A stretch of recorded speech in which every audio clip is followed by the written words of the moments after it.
여러분, 우리가 매일 보는 수많은 글들 있잖아요. 그 뒤에는요, 우리가 잘 인식하지 못하는 번역의 역할이 숨어 있습니다.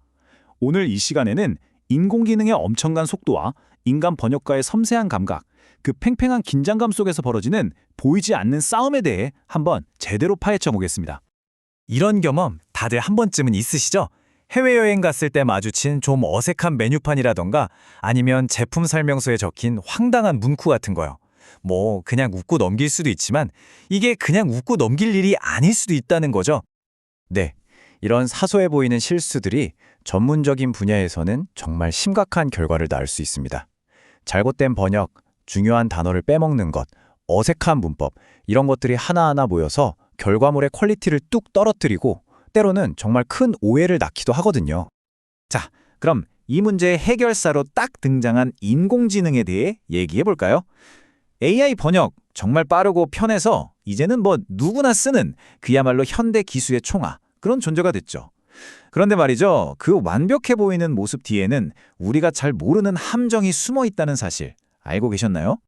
자, 여기 한번 보세요. AI 번역을 보면 단어는 있는데 뭐랄까 감정이 없어요. 영혼이 없다고 해야 하나? 그냥 흩어진 퍼즐 조각들을 기계적으로 맞춘 느낌이죠. 반면에 인간 번역가는 그 조각들을 모아서 답답한 마음이라는 하나의 감동적인 그림으로 만들어냅니다. 단어 너머의 그 뉘앙스를 잡아내는 것. 바로 이 지점에서 엄청난 차이가 생기는 겁니다. 이게 전문 분야로 가면요, 정말 목숨이 왔다 갔다 할 수도 있는 문제입니다. AI는 종종 복잡한 개념을 되게 단순하게만 이해해요. 예를 들어서 의료기기 품질 보증 기준인 GMP를 그냥 좋은 제품 공급하는 거, 이 정도로 번역할 수 있다는 거죠. 하지만 인간 전문가는 모든 공정에 걸친 품질 보증 시스템이라는 전체적인 그림을 봅니다. 이렇게 AI가 제멋대로 단순화해버리면 핵심 정보가 빠질 위험이 아주 커요. 와, 이건 진짜 역대급 사례인데요. 맛있는 베트남 샌드위치 반미가 AI 번역기를 거치니까요. 갑자기 반미주의, 그러니까 엔티 아메리카니즘이라는 완전 뜬금없는 정치구호로 바뀌어버린 거예요. 아니, 샌드위치가 말이죠. 음식 이름 하나가 국제적인 오해를 불러올 뻔한 이 사건은 AI가 문화적인 맥락을 얼마나 모르는지 아주 확실하게 보여줍니다. 아니, AI가 그렇게 똑똑하다면서 도대체 왜 자꾸 이런 실수를 하는 걸까요? 자, 지금부터 AI 번역 기술이 가진 근본적인 한계, 그 속을 한번 들여다보겠습니다. 범인을 딱 꼽자면 네 가지로 볼 수 있어요. 첫째, 편향된 데이터만 먹고 자란 데이터 편향. 둘째, 농담이랑 진담을 구분 못하는 맥락이의 부족. 셋째, 전문 용어만 나오면 작아지는 전문성 부족. 그리고 마지막으로 의미가 아니라 글자 그대로만 보는 근본적인 문제, 바로 직역의 함정입니다.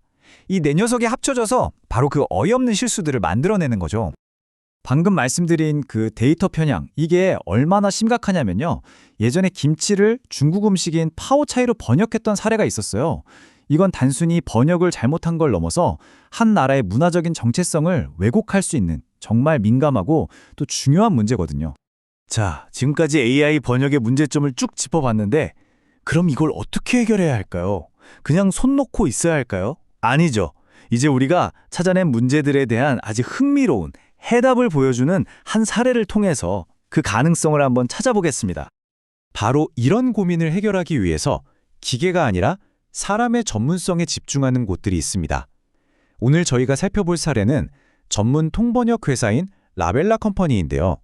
이들의 방식에서 우리는 문제 해결의 실마리를 찾을 수 있을 겁니다. 이 회사의 접근법을 딱 하나의 숫자로 보여줄 수 있어요. 바로 300+입니다. 이게 뭐냐면 이 회사가 함께 일하는 300명 이상의 전문 번역가 네트워크를 의미하는데요. 여기서 진짜 중요한 건 숫자가 아니에요.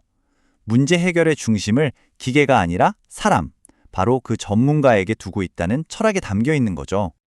아니, 그냥 번역하면 되지. 굳이 왜 이렇게까지 해야 할까요? 한번 생각해 보세요. 대기업의 아주 중요한 계약서나 최첨단 기술을 다루는 연구기관의 논문, 국가정책을 결정하는 보고서, 이런 것들은 단어 하나에 정말 어마어마한 책임이 따르잖아요. 바로 이럴 때 인간 전문가의 진가가 드러나는 겁니다. 그래서 이들이 쓰는 방법이 뭐냐면 바로 휴먼 인 더 루프라는 건데요. 이게 진짜 중요합니다. AI를 아예 안 쓰는 게 아니고요. AI를 속도를 내기 위한 보조도구, 그러니까 초안을 잡는 용도로 쓰는 거예요. 그리고 최종적인 품질, 맥락, 정확성은 전부 인간 전문가가 직접 검토하고 책임지는 모델인 거죠. 그러니까 AI를 버리는 게 아니라 아주 똑똑한 조수로 쓰는 겁니다. 자, 그럼 이제 좀 더 큰 그림을 그려볼까요? 이 사례를 통해 우리가 엿볼 수 있는 번역의 미래는 과연 어떤 모습일까요? 기계의 회로와 인간의 뇌, 그 사이에서 우리는 어떤 길을 찾아야 할까요? 이 그림을 보면 딱 느낌이 오지 않으세요? 미래의 번역은요, 인간과 기계가 싸우는 게 아닙니다. 이렇게 한 배를 타고 같이 항해하는 그런 협력의 관계가 되는 거죠. 서로의 장점을 최대한으로 끌어내는 시너지에 답이 있는 겁니다. 그러니까 결론은 아주 명확합니다. 가장 이상적인 시스템은요, AI의 빠른 속도를 이용해서 초안을 만들고 마지막에 인간 전문가가 문화적인 뉘앙스나 전문성을 더해서 결과물의 품격을 완성하는 방식입니다. 속도는 기계가, 깊이는 사람이. 이 둘을 모두 잡는 그야말로 최고의 조합인 거죠. 오늘의 이야기를 마무리하면서 여러분께 질문 하나 드리고 싶어요. AI의 힘이 점점 더 강해지는 이 세상에서 단순히 번역뿐만 아니라 우리 삶의 어떤 영역에 인간 고유의 판단력과 전문성이 마지막까지 가장 중요하게 남게 될까요? 이 질문에 대한 답은 아마 우리 모두가 계속 찾아가야 하지 않을까요?